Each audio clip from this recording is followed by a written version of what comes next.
the scene. He's got the voice that's mean, asking those questions that you never seen. He's got that fire, burning bright and clean. Andrew Keen making waves, break the routine on the Keen on show. He brings the heat, asking the minds, digging deep till they bleed. No sugar-coated truths, no lies to deceive. Andrew Keen, the master of the interview beat. He's got the knowledge, he's got the flair, challenging ideas with a fearless stare. With every question, he's uncovering what's there. Andrew Keen, a truth seeker, he's aware.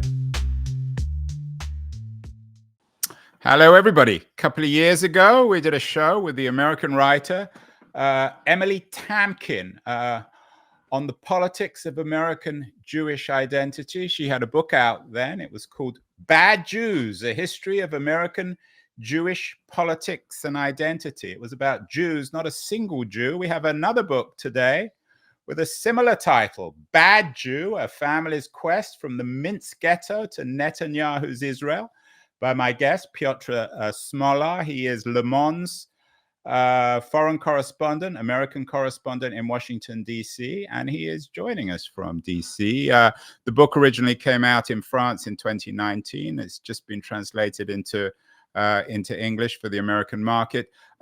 Piotr, what exactly is a bad Jew? We'll get to the story.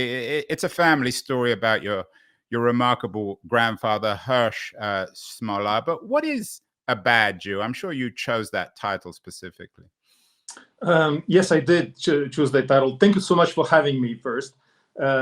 It's actually the first time that I talk about the book, which is just coming out in the United States. So I hope you'll forgive me if I don't always find the appropriate words, since English is not my native language. Yeah, if you misbehave, Piotr, I'm going to call you a bad Jew. Well, that would be all right. But I'd rather call that myself than others use the expression, because this is, of course, a sort of play on words. I chose this title because I found myself in a sort of very strange situation when I moved to Israel in 2014 as a correspondent for my newspaper, Le Monde, because obviously I always knew that my family was Jewish and that I was a Jew, but this was never a very active part of my identity. I never really reflected on it. The Jewish heritage was not really transmitted in an active way in my family through songs, through religious celebration, even through Shabbat on Friday evenings. We never had that in my family. And so since my family name is doesn't sound really Jewish, Smolar, it's a bit, you can feel the sort of Eastern flavor, but it doesn't sound like a Jewish name. I always sort of benefited from an anonymous position among Jewish, French Jewish families, or just in general. When I moved to Israel, suddenly I found myself in the situation where my identity was questioned by my new environment and by the way Israelis were thinking, acting, and most of all, seeing the conflict with Palestinians. And I discovered that there was a sort of a loyalty test that was put in place by the Israeli right for the diaspora, for Jews living abroad. And this loyalty test was basically about supporting Israel. Right or wrong, Israel is your home, and you have to be loyal to it, whatever happens. And I didn't feel comfortable with this, because though I have links with Israel, because my grandfather that you mentioned, he's buried in Israel. He finished his life in Israel. Yeah, this is Hirsch Smolar, who is the central character. He is the bad Jew in the book. Yes, and so though he finished his, the last part of his life he spent it in Israel, and he's buried there. But Israel is not my country. My country is France. My parents' country is not Israel. Their country is Poland. And so I didn't really understand why I should be in any sort of way, attached and loyal to Israel as a Jew from abroad. And so that made me, reflect on this identity issue and on this tribalism that is growing stronger everywhere in the Western, in the Western world, but which was very specific in that way also in Israel. And so the expression bad Jew comes from this reflection. What does it really mean to be a Jew, since there are thousands and thousands of different ways of being a Jew? How is my way of being Jewish less legitimate than others, more religious, or more enshrined in the cultural religious Judaism? That's really at the very core of this book, I think. Yeah, and the issue of what a good Jew is versus a bad Jew, it's an issue not just on the right of Jewish politics, but on the left, in terms of pro-Palestine protests. Can one be both a good and a bad Jew? It brings to mind, I'm not sure if you're familiar with the philosophy of the Slovenian thinker Žižek. He had a book called The Parallax View, which is this impossible position between everything, where you have no biases. Is that what, in a sense, is impossible, but you're kind of longing for as a Jew? So first, I have a problem with saying as a Jew, because I am. Or as a man, then because I am a Jew, but I've never defined myself exclusively as being Jewish. I'm also many different things, and I fully respect people who define themselves first and foremost as being Jewish, but I want to have the same freedom to define myself as being many different things at the same time. And this is, for me, something tremendously important. And when I moved to the US, I saw that also among many American liberal Jews who also asked for the same freedom. They might have a very deep link. And you mentioned Emily's book called Bad Jews. I think this book is really excellent from that perspective. It really shows the very, very, very different identities among American Jews, who cannot be reduced essentially to one side. And so I'm not looking for a balanced view. I'm looking for humanity. I'm looking for an ethical perspective on life and death. I'm looking for from the freedom to feel empathy towards, for example, Rachel Goldberg's Palin mother, the mother of Hirsch, who was just found dead. Has the same name of executed your grandfather, Hirsch Smolar. Exactly. I have to admit, Piotr, I found your book. It was really good. It's a wonderful story. I don't know if wonderful is the right word. It's a very moving, very rich story on lots of fronts of your grandfather, a man on the left who fought lots of different wars. We'll talk about his story in a few minutes. But the Jewish aspect never hit me in the face. And even the title, Bad Jew, you must have struggled with that, because you could have called it something entirely different, in contrast with Emily's book, Bad Jews, which is all about Jewish identity. Your book about your grandfather is not really about Jewish identity. It's about your grandfather, who, as you say, amongst other things, was a Jew. I don't really agree with your assessment, because I think that for him, though he was not religious, Jewish identity was tremendously important through the Yiddish language. And he carried that heritage with him, though he did not transmit it to his sons, to my father and my uncle. But the Yiddish language was alive with him. He carried it like a torch. He wrote in Yiddish, he spoke in Yiddish. And so, so yes, that is Jewish identity throughout the ages, throughout the centuries. And he kept it alive, and he hoped, in a way, as a militant, as an activist, to reconcile communism with that Jewish identity. He thought that after the Second World War, there would be a place in a communist society like the Polish society for Jewish life, that would be thriving, that would be tolerant, and that could be reconciled with this idea of a new red man. Before we get into the details, as I said, I read the book. It was really good. It's a very short read, but a very rich one.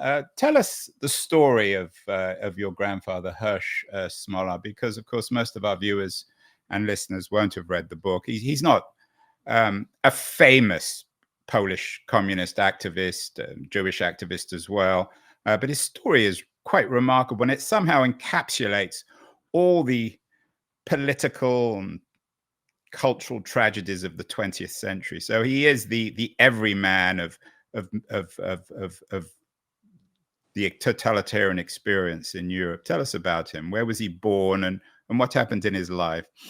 Well, I wouldn't necessarily call him everyman, because I mean his path was quite extraordinary. Yeah, so maybe call him the extraordinary man rather than even though you're right that he's not, you know, if you ask, you know, Poles, for example, today about him, they wouldn't know his, you know, his history or the path that he followed. So he was born in the town of Zambrów in Poland, in a pretty, you know, modest family. He left school at the age of 10, 11 and started working in a factory very soon. And very soon he embraced the revolutionary cause, the communist cause. And he was a leader of a local branch of the Jewish Socialist Association. He belonged to a local committee, a revolutionary committee in Zambrów, when the Red Army occupied the town, and very soon he fled to the Soviet Union. He moved first to Kiev, then to Moscow. He studied there in a sort of a special communist university, and he became an agent of what was called the Comintern. So basically, he learned how to become a propagandist for communist ideas abroad, in order to influence others.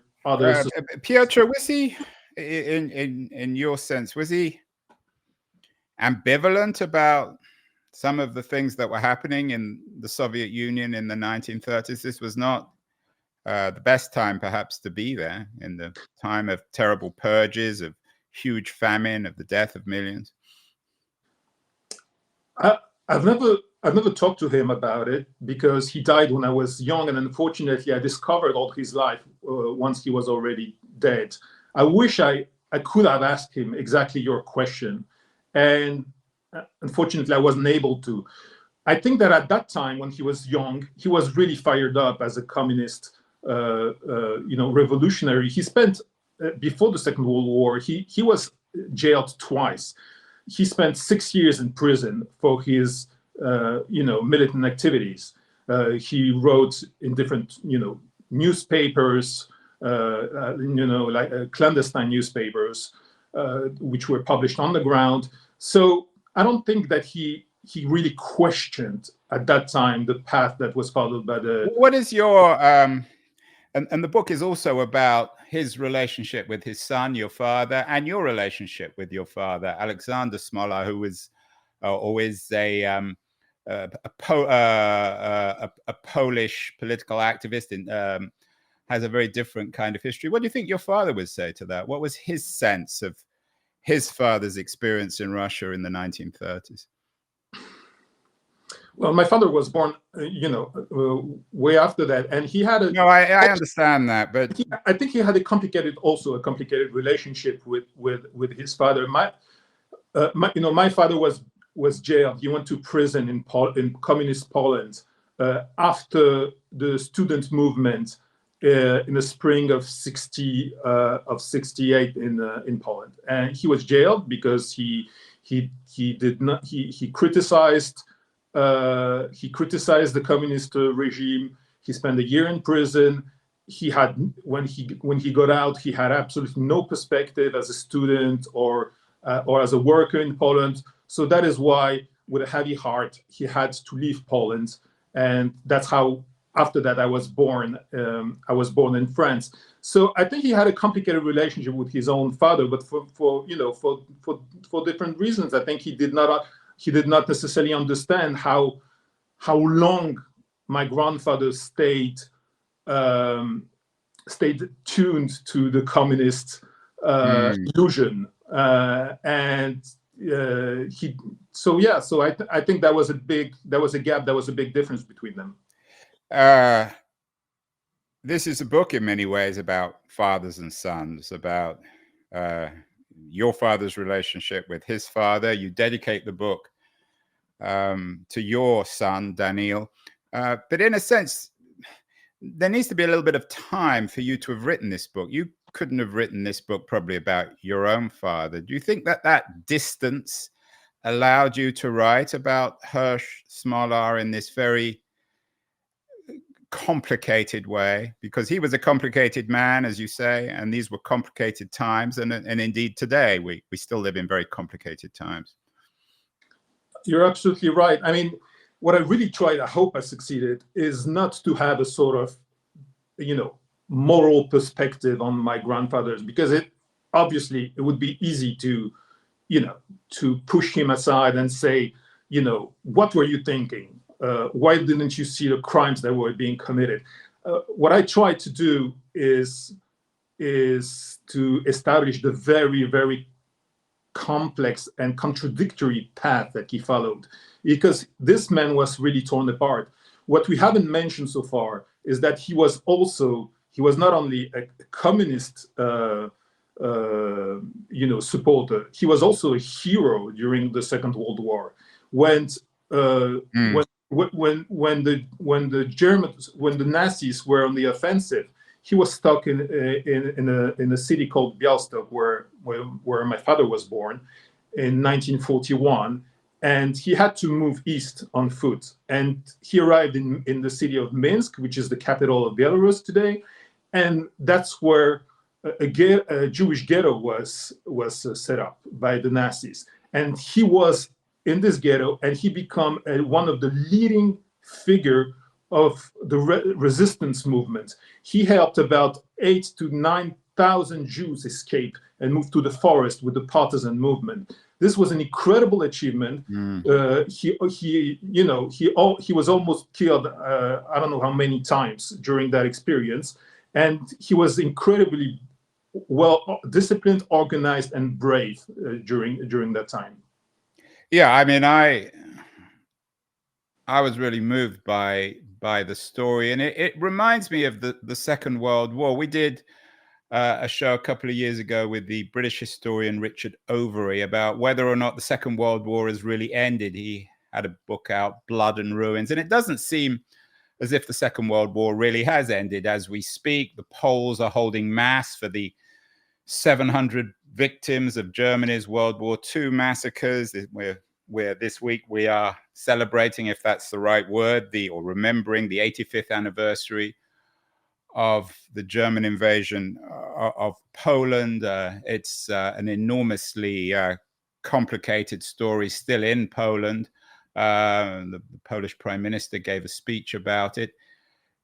For your grandfather, Piotr, did the Second World War ever really end? I mean, he had this experience of living in the Soviet Union in the 30s, but do you think this was the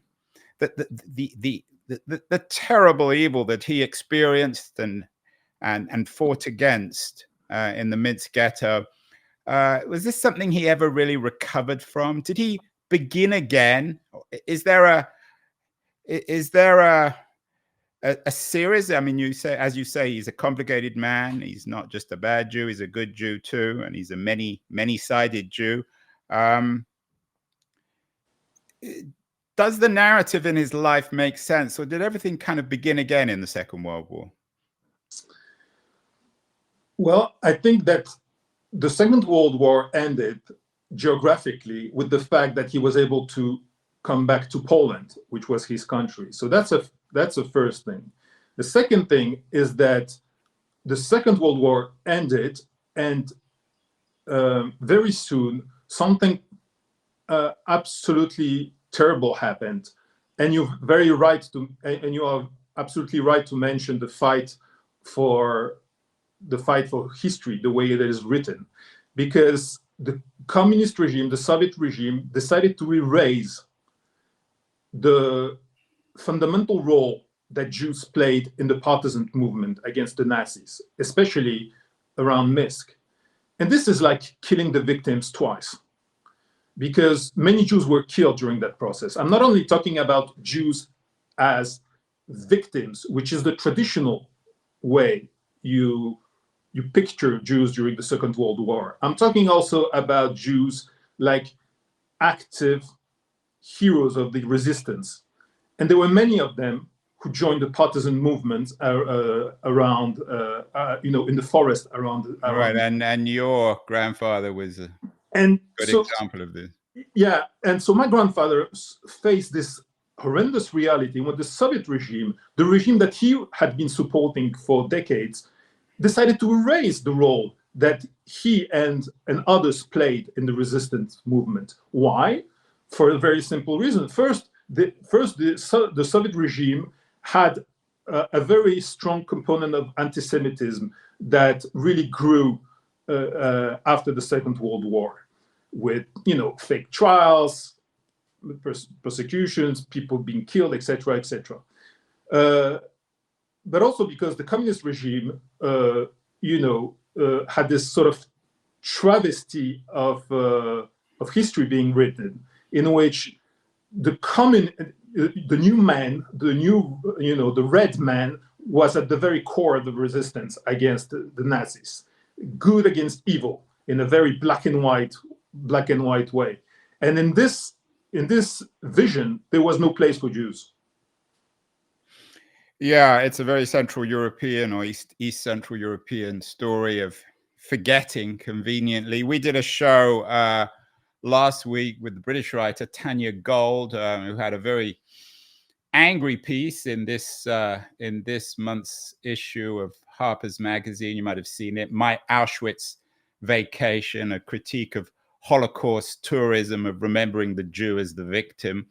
Have you been back? Have you done the whole Auschwitz thing? Do you share Gold's critique of the way in which the Jews are only remembered as victims who never fought back? So I haven't been to Auschwitz, I must say. So I cannot share my own experience on that matter.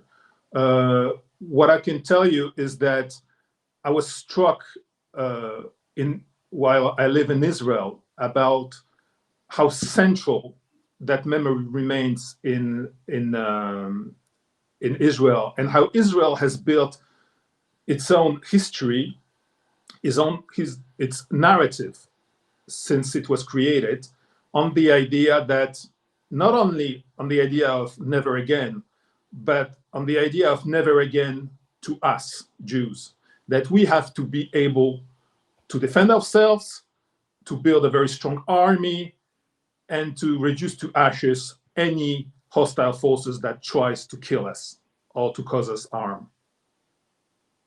And in that sense, of course, history, the Second World War, remains very much alive. Don't need me to tell you, the headlines this week continue to be about Gaza. Also about Ukraine, of course, which reflects a different continuation of the Second World War. Why did your grandfather, Hirsch Smolar, go back to Israel? He spent the last part of his life there. In a way, it's not something that one would expect of a leftist activist. So he didn't go back to Israel. He went to Israel. there was no going back. Right, I apologize. Going back, I mean, it kind of returned. I meant that symbolically, of course. Yeah, but I mean, I think that's a very important nuance, because right. He was even again, after the Second World War, he was against Polish Jews moving to Israel. That's a very important thing to say, because he was such a strong believer in the communist project that he thought that there was a place within communist Poland for Jews. And he thought that it was a sort of, I wouldn't say betrayal, but a lost opportunity for Polish Jews if they decided to move out, that they shouldn't. And so, can you imagine that was the way he thought after the Second World War. And at the beginning of the 70s, suddenly he decided himself with a heavy heart to move to Israel, where, of course, he had some acquaintances, some friends, but it wasn't his country at all. Though he spoke Yiddish, he didn't, he didn't feel any special connection to Israel. He had been there. Once on a sort of official trip, meeting different people from the, intellectuals, people from the elite. But that was, like a trip to a foreign country. And so he decided to leave Poland because he understood that this was a total dead end, that there was no more place for Jews, that there was a strong official anti-Semitic campaign in 1968 during the Spring Movement in universities, that his own sons, my father and his brother, they were jailed because of their activism.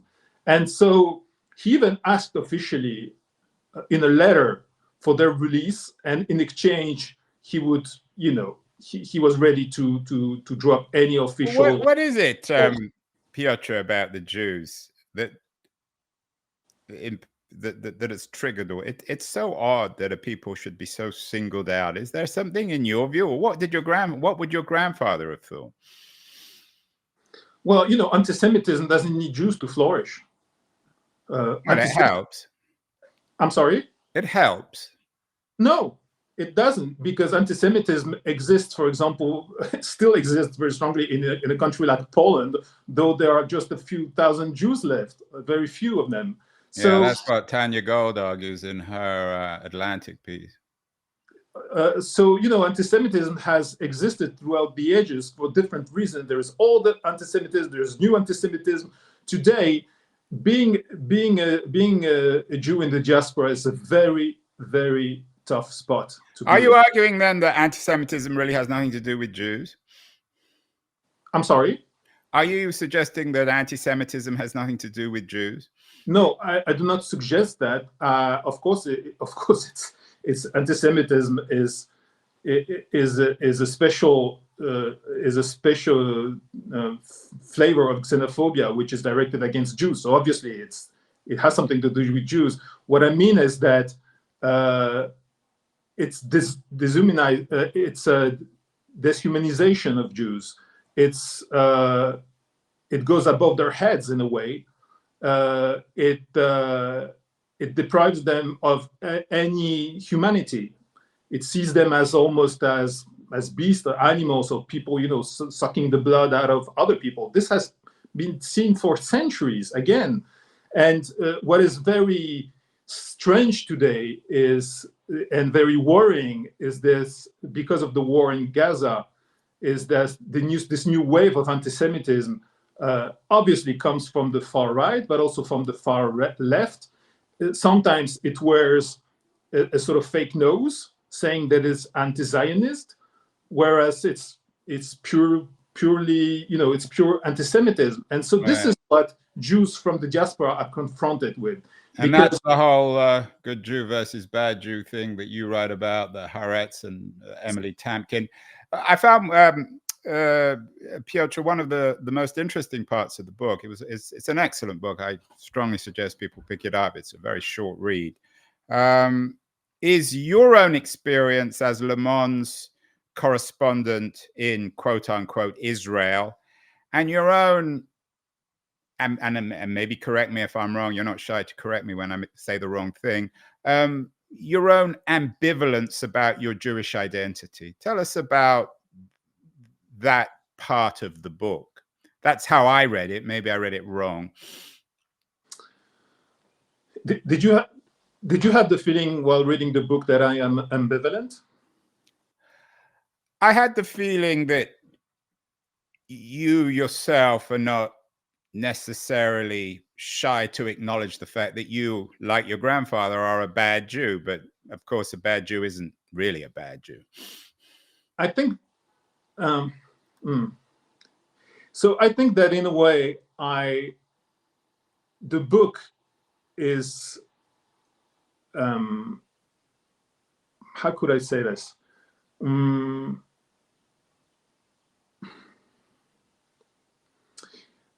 I think that I don't think I'm ambivalent about Jewish identity. I think that I call for a sort of, I think that I'm very much in harmony with myself, and that I'm not some tortured person, you know, who wanders from morning till dawn. No, I didn't.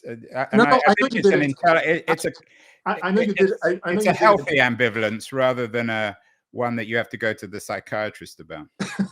Exactly. So what I'm saying is that I believe very strongly in principles and in values that I think are at the very core of a Jewish identity, but a Jewish identity not seen as a territorial or geographic project or a political project, but as like a way of valuing life and developing empathy towards others. So for example, I talk a lot in the book about the Gaza Strip. Yeah, and I want to come to that and your own experience there in, you know, sort of oddly enough, ironically, hiding behind your Polishness, which you're not, as a way of not revealing who you were.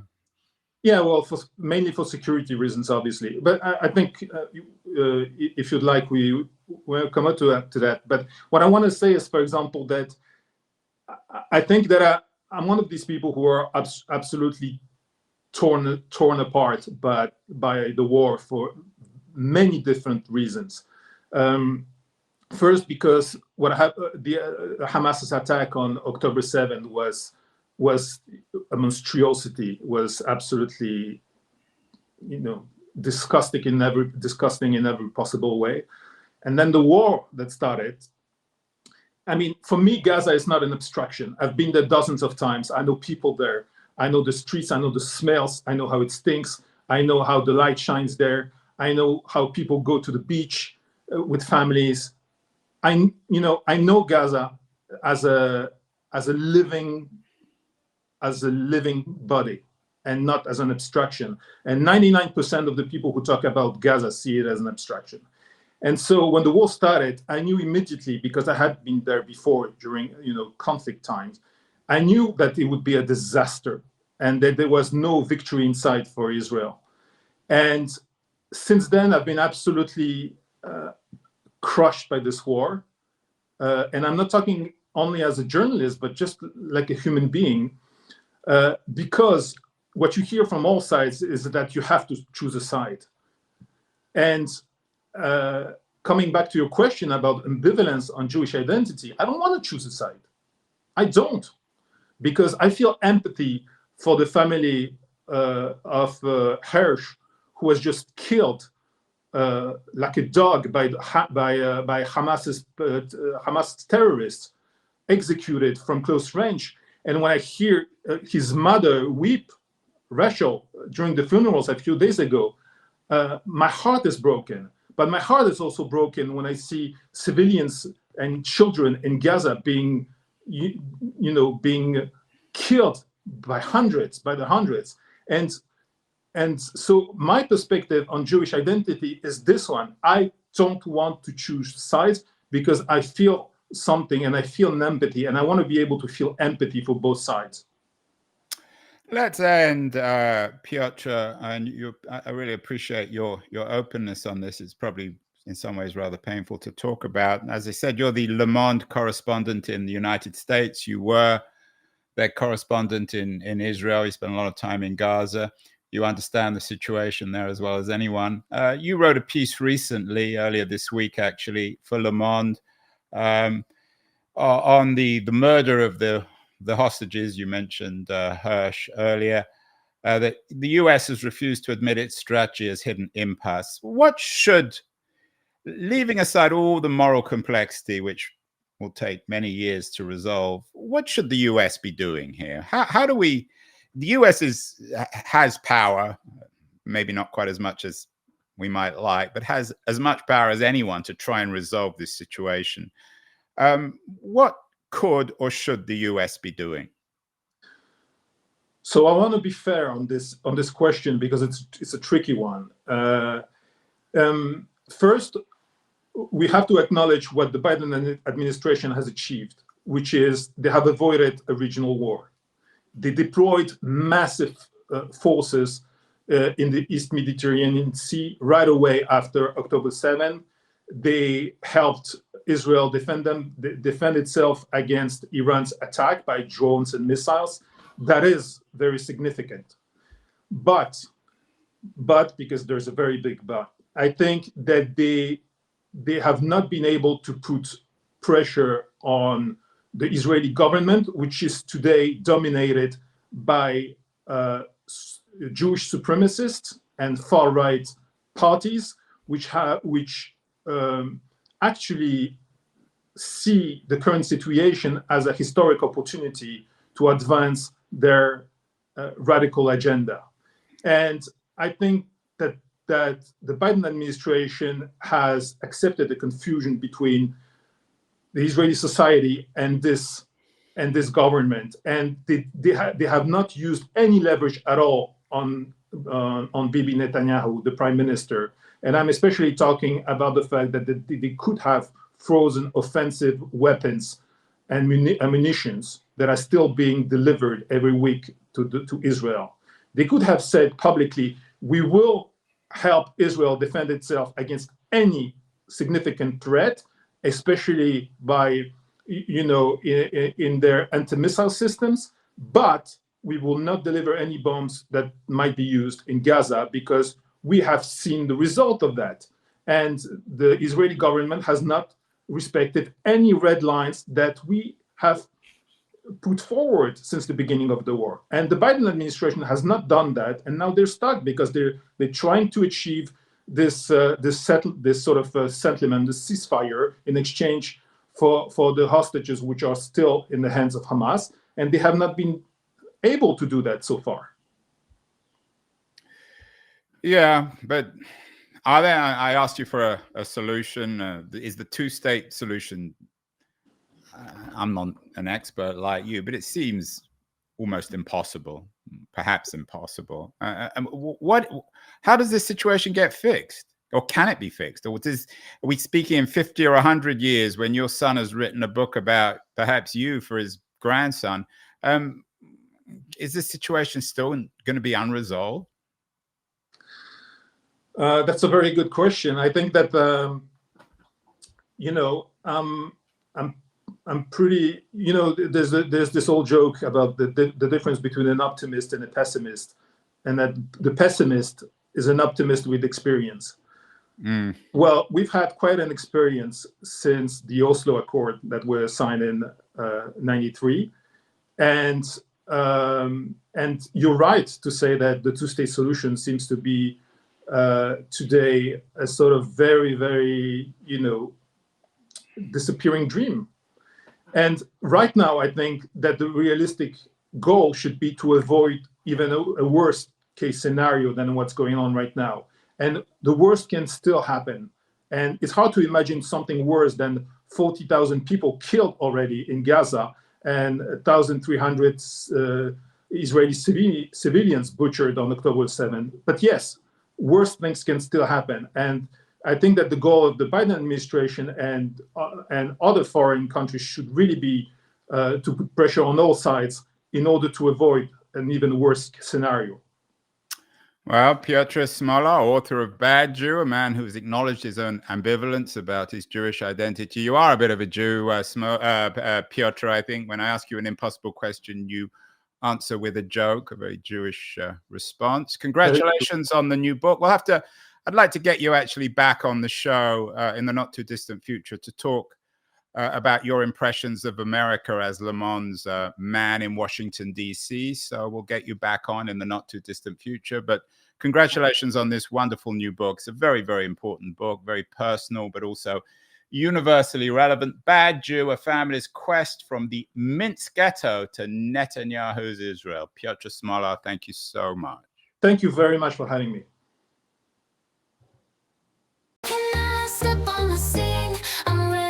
Attack Andrew Keane. Yeah, he's the one to bash. Asking questions, no filter, just keeps on grinning. He is the man who's got the whole crowd spinning. Money, fame, success, it's all in his sight. He'll dig deep, expose you with all his might. No sugarcoating, he'll cut right through. Andrew Keane, he's the one to spew. Yeah, he's an expert.